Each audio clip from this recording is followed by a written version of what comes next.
Fundação Roberto Marinho apresenta Globo Ciência.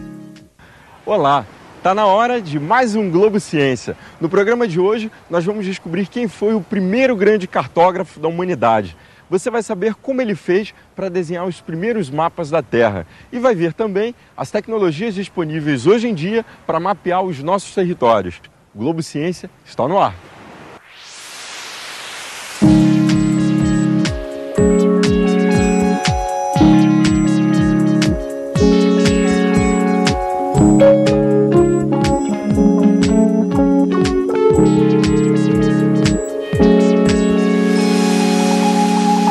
Hoje, quando temos que ir a algum lugar, contamos com a ajuda de mapas, GPS, placas. E quando não tinha nada disso, hein? Devia ser difícil a beça chegar ao destino desejado, não é?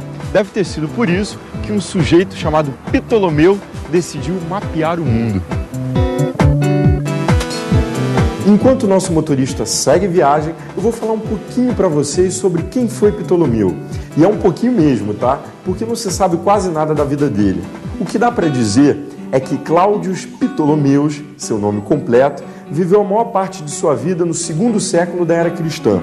O nome Ptolomeus indica que ele era habitante do Egito, descendente de ancestrais gregos, enquanto Cláudios mostra que tinha cidadania romana, provavelmente concedida a um antepassado pelo imperador Cláudio ou Nero.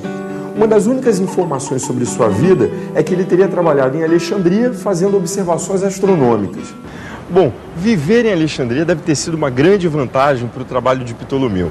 Afinal, a cidade tinha uma tradição acadêmica e era dona de bibliotecas muito bem frequentadas. Na certa, Ptolomeu deve ter encontrado muito material de referência para seus trabalhos.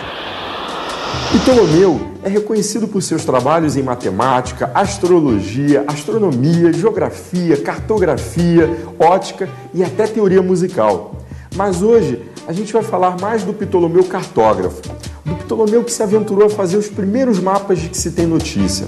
Para construir um mapa é necessário associar posições de cidades, rios e costas, que na antiguidade eram deduzidas por meio de observação e de relatos de viajantes, com posições astronômicas, aquelas linhas imaginárias chamadas de paralelos e meridianos. Aliás, foi Ptolomeu quem criou esse sistema de coordenadas geográficas que utilizam latitude e longitude em graus e minutos, uma convenção usada até hoje.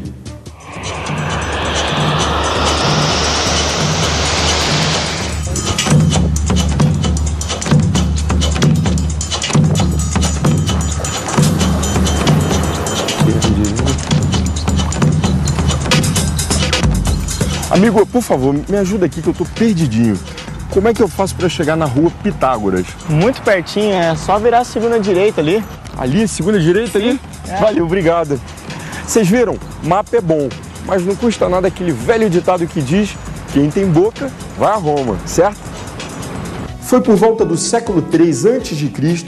que Ptolomeu começou a desenhar os primeiros mapas baseados em princípios científicos, com a técnica de projeção, a representação de superfícies curvas em um mapa plano. Os mapas de Ptolomeu abrangeram o mundo conhecido pelos romanos na primeira metade do século II. Esse mundo ia do Oceano Atlântico à China e do Mar Báltico à África Central. Naturalmente, os dados da época tinham muitos erros e o mapa que você está vendo aí está bastante deformado. Opa, chegamos finalmente à Unicamp. Eu vou aproveitar que eu estou num campus universitário e propor um daqueles exercícios práticos que tanto nos ajudam a entender os conceitos. Vem comigo. Eu vou chamar meus convidados. Sejam bem-vindos, Francisco, Fernando e Michele. Venham cá.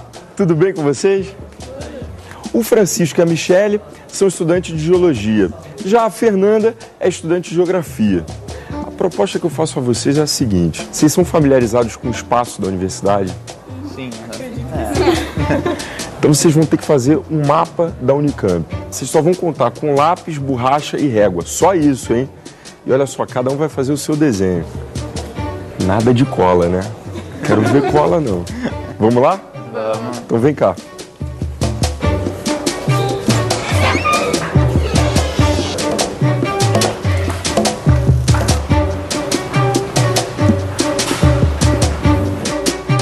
Preparados?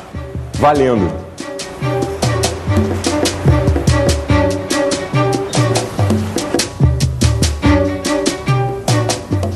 vi nenhum deles olhar pro desenho do outro. A galera é comportada.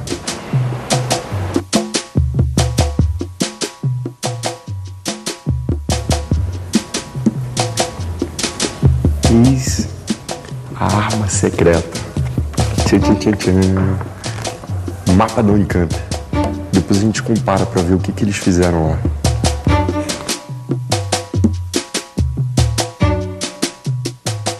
Como é que você se inspirou para fazer o seu mapa?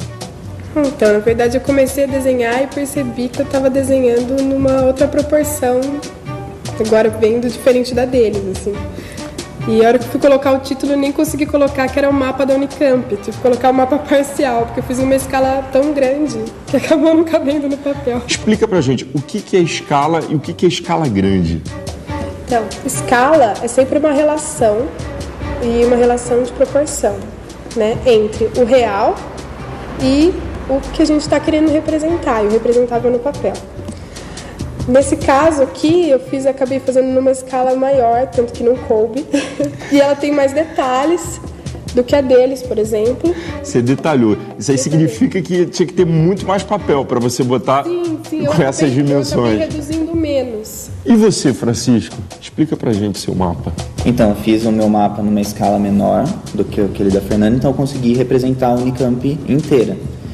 Mas o que eu tô podendo já ver um problema no meu mapa é que eu acho que as partes da Unicamp não estão todas na mesma proporção. Então, uma parte ficou bem grande e a outra ficou pequena do que deveria ser. Que interessante. Ele fez até uma legenda. Então, aqui tem os quarteirões, as praças, as quadras de esporte. E você, Michele? Bom, meu mapa também está numa escala menor, onde dá para ver a Unicamp inteira. E eu só acho que a minha estrada tá meio fora de proporção, porque ela tá quase do tamanho dos institutos. Mas é muito difícil, não é? É, de cabeça, pensar nas proporções, assim, é bastante difícil. Muito bom, Michele. Parabéns para todos vocês. E aí agora a gente vai ver o resultado, porque vocês não puderam ter cola, mas eu tenho a minha cola, a minha arma secreta, que é o mapa da Unicamp.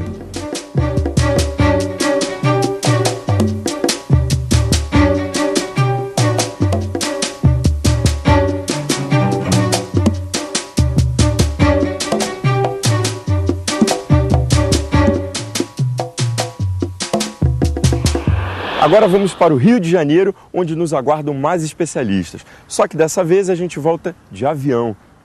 Que venhamos e convenhamos, né? Ninguém é de ferro.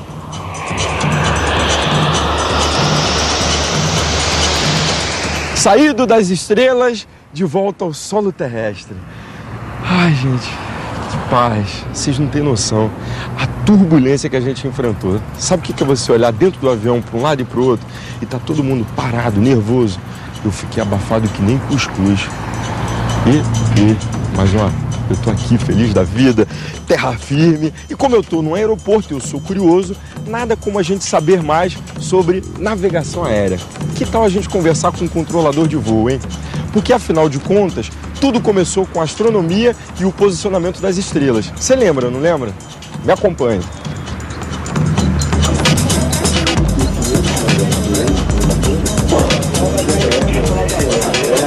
Eu estou aqui no controle radar, na área do Rio de Janeiro, e quem vai nos receber é o Major Regis. Ele vai mostrar pra gente como é que se lê o mapa dos céus. Tudo bem, Major? Boa noite, tudo bem, Alexandre? Boa noite. Explica pra gente, né? Em meio a tantos artefatos tecnológicos, como é que vocês fazem para localizar as aeronaves e passar as informações necessárias aos pilotos? Pois é, então num ambiente de controle como esse aqui que vocês estão vendo aqui, da área do Rio de Janeiro que nós estamos, a informação primordial para esse controle, para essa supervisão das aeronaves, é a informação que os próprios pilotos passam para os nossos controladores via voz, informações de voz. Como auxílio, nós também utilizamos a informação dos radares, que aparece nas telas aqui para os nossos controladores, para eles poderem visualizar as posições das aeronaves. Mostra pra gente, né? Aqui a gente tem uma imagem que parece extremamente complexa. Explica pra gente. Pois é, aqui que nós estamos vendo, na verdade, não é mais um mapa impresso, e sim um videomapa com uma imagem digitalizada, e é colocado sobre essa imagem de videomapa as informações das posições das aeronaves recebidas dos nossos radares, que são essas etiquetas de cor laranja aí que vocês podem visualizar. Temos aqui o nosso videomapa da área de controle do Rio de Janeiro, que é uma circunferência em torno de 54 milhas aqui do centro do mapa, que fica próximo à Ilha do Governador, e também essa área aqui, que seriam as aerovias que vão e trazem as aeronaves de São Paulo, né? Nossa área de jurisdição vai exatamente até essa linha aqui, que é metade da distância. A partir daí, elas são transferidas para o controle São Paulo, que continua o controle das aeronaves.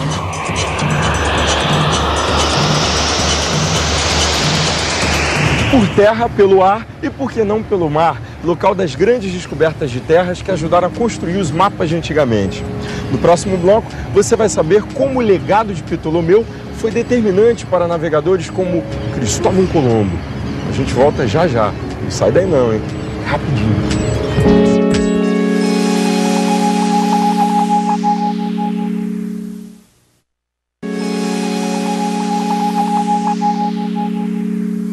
A enorme influência da geografia de Ptolomeu na Idade Média abriu caminhos para a descoberta do Novo Mundo. Graças aos pressupostos do nosso personagem de que a Ásia se estendia muito mais para o leste, Cristóvão Colombo acreditou que poderia atingi-la viajando para o oeste. Que tal a gente dar uma de Cristóvão Colombo, hein? Me acompanhe.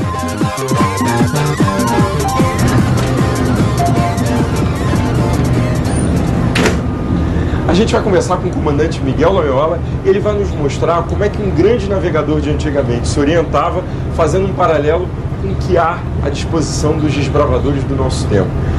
Primeiro, eu queria que o senhor relembrasse o período das grandes navegações, né? Como é que eram as condições naquela época? As grandes navegações tiveram um grande avanço com a criação da Escola de Sagres em Portugal e a descoberta da bússola, talvez pelos chineses. E a partir daí os navegantes puderam assim ir ao mar aberto. E a criação também do sextante e o octante, que eram equipamentos de medida dos astros em relação ao horizonte. Depois disso tudo, veio o quê? Um grande passo foi dado a partir da Segunda Guerra Mundial, onde foi criado o radar. O radar proporcionou também uma facilidade e uma precisão maior nas navegações. Olhando aqui esse painel, né? Mostra pra gente como é que vocês seguiam aqui. Aqui nós temos o radar, basicamente, que ligado ao GPS também nos dá a posição correta, a posição atual que nós estamos. Então ali a gente tem a hora. O que significa aquele 86 graus? 86 graus, 85 no caso, como está se movimentando, está dando a posição correta. É a posição real que nós estamos em relação à carta náutica. Eu pego pelo GPS, venho aqui nas posições e vejo a embarcação onde está a embarcação. Então você vê a posição na horizontal e na vertical. Na vertical, correto. Determina o ponto. É impressionante ver a precisão a que chegaram os dados geográficos de hoje, não é? E pensar que a confecção de mapas no Brasil remonta à época dos colonizadores portugueses lá no século XVI. A primeira vez, gente, que a nossa costa aparece representada foi no ano de 1502, o chamado Mapa de Cantino. Esse mapa foi feito por um cartógrafo português desconhecido.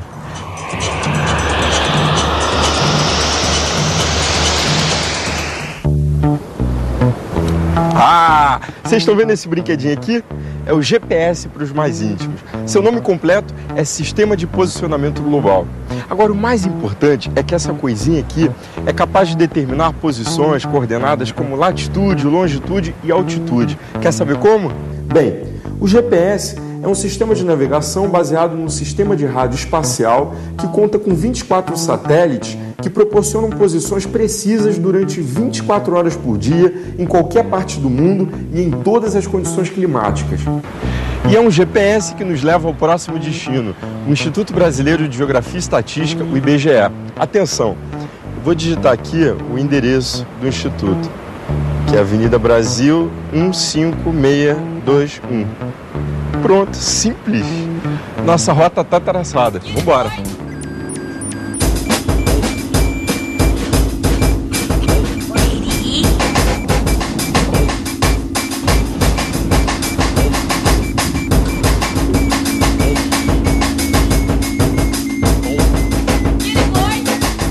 Ainda na peregrinação para saber tudo sobre os mapas de ontem, hoje e amanhã, estamos aqui no IBGE, onde são definidas hoje as principais referências cartográficas no Brasil para saber que parâmetros que são necessários para se elaborar um mapa. Eu vou conversar com João Bosco de Azevedo, ele é o coordenador cartográfico aqui do Instituto. Vamos lá. Tudo bem, João?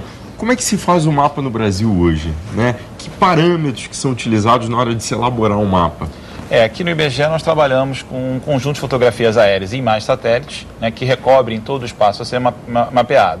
Né? Essas fotografias chegam para a gente, né, através de uma superposição entre elas, né, elas são sobrepostas. Né? Depois nós vamos para o campo para fazer o georreferenciamento dessas fotos, e aí essas fotos entram em equipamentos especiais, né, que tem uma visão tridimensional da área, e daí é feito o traçado, a interpretação da imagem e o traçado do mapa.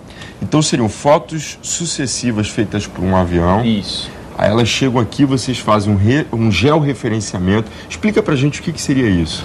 O georreferenciamento, a gente identifica um elemento na fotografia e identifica esse mesmo elemento no campo. Então, usando um GPS, nós determinamos a coordenada desse elemento que está representado na foto. Seria o quê?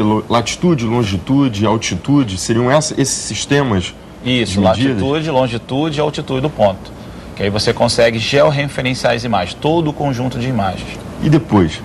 Bom, aí depois, né, isso vai para os especialistas que interpretam a imagem, identificam os elementos, rios, estradas, né, e desenham esses elementos. Ou seja, eles, ao interpretar isso, eles dizem, isso é uma estrada, isso é um rio, e você joga isso tudo num grande banco de dados, hoje todo em ambiente digital, organizado, padronizado, para que o usuário possa depois trabalhar esse dado da melhor forma possível. Ptolomeu, né, o nosso personagem, como é que ele reagiria ao chegar aqui no IBGE e ver essa quantidade de tecnologias disponíveis? Eu acho que ele ficaria satisfeito, porque apesar de a gente estar trabalhando com as tecnologias, toda essa tecnologia é baseada nos fundamentos, né, que ele desenvolveu, né, de sistema de projeção, de sistema de coordenada, de representação, de nomes dos elementos. Então, toda essa parte conceitual que ele desenvolveu naquela época, a gente traz para hoje, né, só que agregando as novas tecnologias, né, de informática, de imagem satélite, de GPS e assim por diante. Então Ptolomeu é atual? Sim, conceitualmente sim. A gente trabalha com os conceitos que ele desenvolveu de sistema de projeção, sistema de coordenada, nomes geográficos. O que a gente faz hoje é usar uma tecnologia diferente para trabalhar esse dado, para fazer a aquisição desse dado, mas usamos a parte conceitual dele. Pois é, você sabia que já há imagens via satélite de cada cantinho do planeta à nossa disposição na internet? É que a empresa que criou a ferramenta de busca mais famosa do mundo começou a fazer um trabalho minucioso que pretende localizar pontos de uma cidade em praticamente toda a superfície terrestre. Várias partes do mundo já estão na rede e agora estão capturando imagens do Rio de Janeiro. A gente vai conhecer um dos carros que estão captando essas imagens para ver como é que o processo funciona. Estou curioso, vamos lá. Esse carro aqui que a gente está vendo está rodando pela cidade fotografando a minha, a sua e a rua de todos nós para depois colocar à nossa disposição na web. Funciona assim. 9 câmeras são colocadas no topo do veículo que passeia por todas as ruas da cidade, fotografando o entorno do carro 360 graus na horizontal e 280 graus na vertical. Essas 9 imagens são unidas com a ajuda de um software para parecerem que são uma só. Depois são tratadas para garantir a privacidade das pessoas. Rostos e placas de veículos são borrados, por exemplo. Por fim, as imagens são indexadas a pontos geográficos específicos fornecidos pelo GPS do equipamento. O resultado são fotos exibidas nas posições exatas. Nossa jornada científica de hoje termina por aqui. Mas deu para ter uma ideia de como Ptolomeu, mesmo tendo errado um bocado de coisas, contribuiu para esse nível de modernidade, não é? Ele deu um passo gigante na ciência da elaboração de mapas. E se você quer saber mais sobre a obra deste mestre da antiguidade, eu vou dar uma dica. Existe um raro exemplar de uma tradução italiana da geografia de 1561 na biblioteca do Santuário do Caraça, em Minas Gerais. No mais, é continuar pegando carona no nosso bonde da ciência. Nosso encontro, você sabe, é na semana que vem. Não percam, hein?